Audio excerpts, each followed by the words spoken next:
semua, perkenalkan kami dari sebagian grup kecil 19 dan sebagian grup kecil 20 akan menjelaskan atau mempresentasikan tentang tugas farmakologi kami, yaitu obat acetaminophen. Tapi sebelumnya saya akan memperkenalkan nama-nama anggota grup kami. Dengan saya sendiri, perkenalkan saya Syalamita Kaunang, dan ada teman saya Esther Bago, kemudian ada teman saya Sweetly Lapian, kemudian ada Nugraha Morinto, kemudian ada Delviana Bado, dan yang terakhir ada Maria Rebecca. Nah, teman-teman semua pasti sudah tahu kan tentang obat acetaminophen atau sering dikenal dengan nama obat paracetamol. Obat ini digunakan sebagai obat pereda nyeri atau meringankan nyeri dengan intensitas ringan sampai sedang. Nah, obat dengan nama generik acetaminophen ini banyak dijual dengan banyak nama dagang. Beberapa di antaranya yaitu Sanmol, Pamol, Fasidol, Panadol, dan juga Itramol, dan lain-lain. Obat ini juga merupakan derivat P-aminofenol yang mempunyai sifat antipiretik atau analgesik yang digunakan untuk menurunkan panas badan yang bisa disebabkan oleh infeksi atau virus lainnya. Selanjutnya teman saya akan melanjutkan presentasinya berikut ini. Sediaan obat dalam bentuk tablet atau kapsul dan sirup. Tablet atau kapsul dan sirup yang telah tersedia sedok takar di dalam kemasannya. Paracetamol merupakan salah satu obat golongan NSAID yang sering digunakan sebagai analgesik. Obat ini memiliki efek toksik yang menyebabkan kerusakan hati.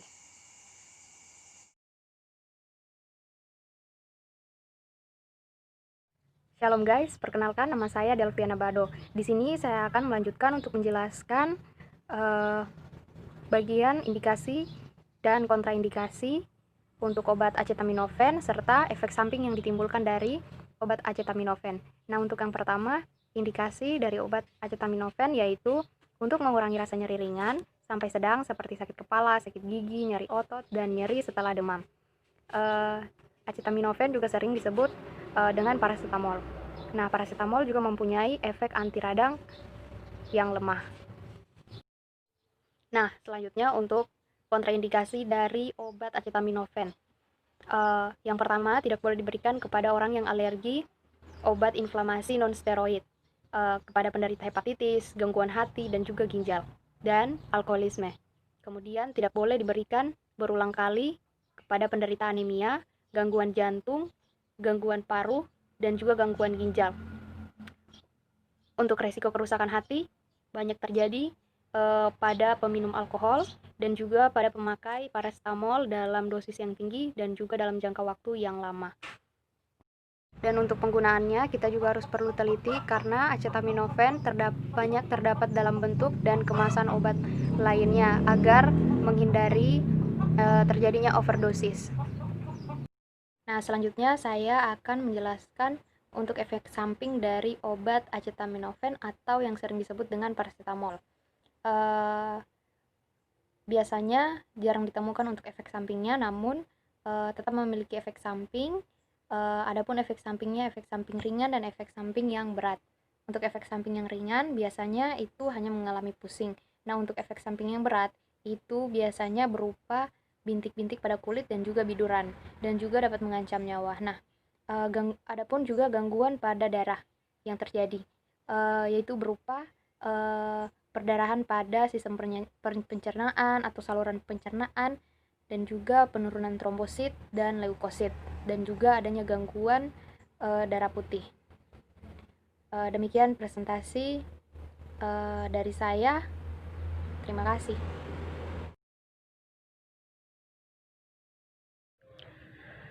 Perkenalkan, nama saya Sweetly Kristelapian. Saya dari grup besar 4 dan grup kecil 19. Di sini saya akan menjelaskan tentang farmakodinamik dan farmakokinetik dari acetaminophen atau yang kita kenal sehari-hari sebagai obat paracetamol. Nah, kita mulai dari farmakodinamiknya dulu. Paracetamol memiliki efek analgesik dan antipiretik yang setara dengan obat antiinflamasi non-steroid. Sebagai analgesik, paracetamol menghambat prostaglandin dengan cara berperan sebagai substrat dalam siklus peroksidase enzim COX-1 dan COX-2 dan menghambat peroksinitrit yang merupakan aktivator enzim COX. Sebagai antipiretik, paracetamol menghambat peningkatan konsentrasi prostaglandin di sistem saraf pusat dan cairan cerebrospinal yang disebabkan oleh pirogen. Efek klinis paracetamol dapat terlihat dalam 1 jam setelah pemberian.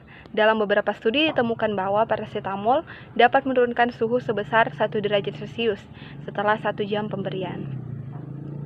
Paracetamol tidak seefektif obat antiinflamasi non-steroid dalam meredakan nyeri pada artritis akut karena tidak dapat menurunkan kadar prostaglandin di cairan sinovial. Dibandingkan dengan obat antiinflamasi non-steroid, paracetamol memiliki efek samping ke sistem gastrointestinal yang lebih rendah. Oleh karena itu, paracetamol dapat digunakan untuk mengurangi nyeri pada pasien dengan riwayat ulcus pepticum. Nah, selanjutnya kita masuk dalam farmakokinetiknya. Farmakokinetik paracetamol cukup baik dengan bioavailabilitas yang tinggi. Absorpsi, kita masuk dalam proses absorpsi. Paracetamol diabsorpsi dengan baik di usus halus melalui transfer pasif pada pemberian oral. Pemberian dengan makanan akan sedikit memperlambat absorpsi paracetamol.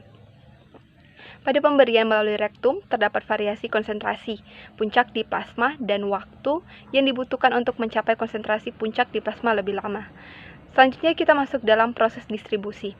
Setelah pemberian oral, konsentrasi puncak pada plasma akan dicapai dalam waktu 10-60 menit pada tablet biasa dan 60-120 menit untuk tablet lepas lambat.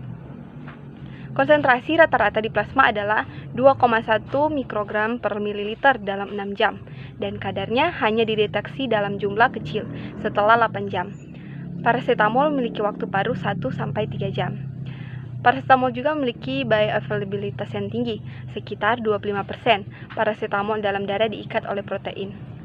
Selanjutnya kita masuk dalam proses metabolisme.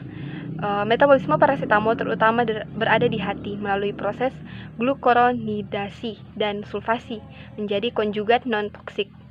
Sebagian kecil paracetamol juga dioksidasi melalui enzim sitokrom P450 menjadi metabolit toksik berupa N-asetil P-benzoquinone imin atau NAPQI.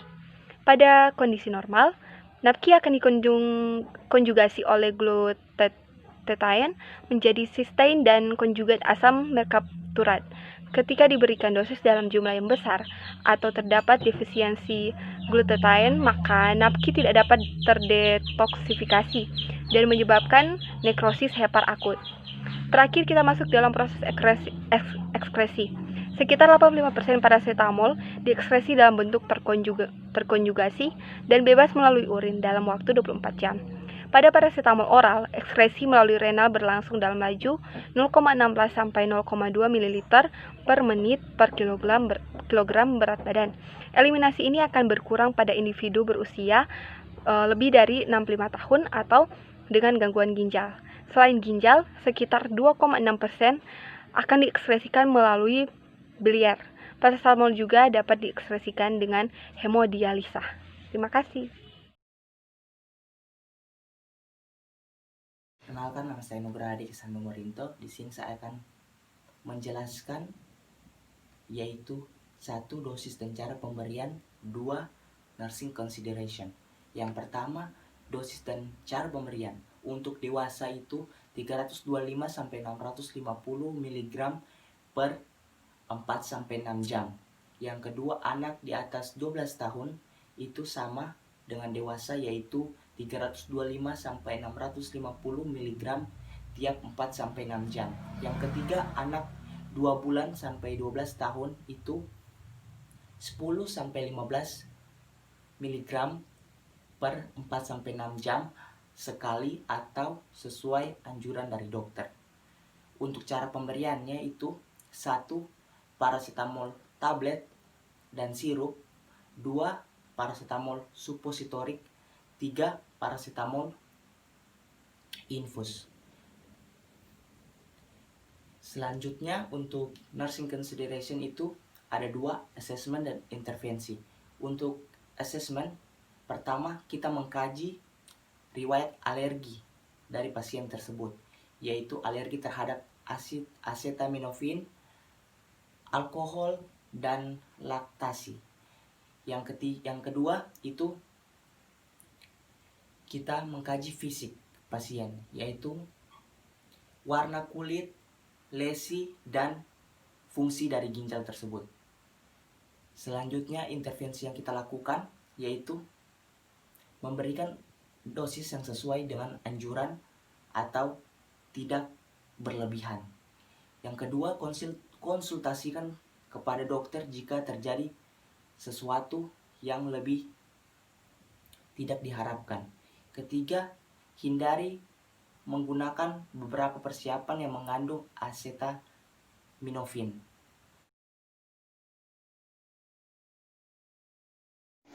Shalom, perkenalkan saya Maria Rebecca Ferneanan. Di sini saya akan menjelaskan tentang indeks keamanan obat paracetamol pada kehamilan.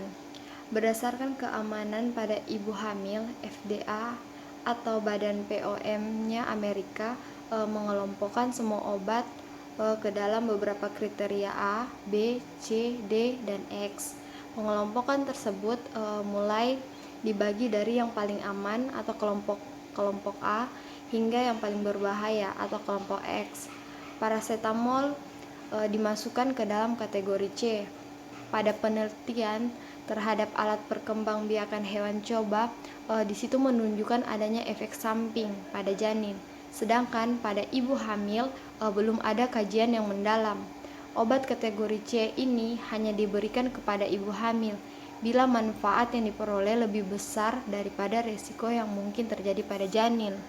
Dari hasil penelitian baik pada hewan coba ataupun pada manusia, paracetamol tidak menyebabkan cacat bawaan, tetapi cacat bawaan dapat dikenali sebelum kelahiran pada saat kelahiran. Namun demikian, penggunaan paracetamol pada waktu hamil ternyata dapat meningkatkan resiko timbulnya penyakit asma dan tingkah laku yang sangat aktif terhadap bayi yang dilahirkan setelah mereka memasuki usia kanak-kanak. Sementara pada penelitian lain ternyata penggunaan paracetamol oleh ibu hamil juga dapat menyebabkan gangguan perkembangan otak janin. Di sini juga saya akan menjelaskan tentang tindakan pencegahan atau tindakan penggunaan pada obat paracetamol. Tindakan penggunaan obat paracetamol adalah perilaku yang diamati, yaitu meliputi tepat indikasi penyakit, tepat dosis atau tepat jumlah, tepat cara pemberian, tepat interval waktu pemberian, tepat lama pemberian, penyimpanan, tepat tindak lanjut, sehingga diperoleh 2 kategori, yaitu tindakan positif dan tindakan negatif. Kedua variabel tersebut dianalisa dengan menggunakan uji regresi linear sederhana untuk mengetahui adanya pengaruh variabel pengetahuan atau independen terhadap variabel tindakan atau penggunaan obat paracetamol rasional atau dependen.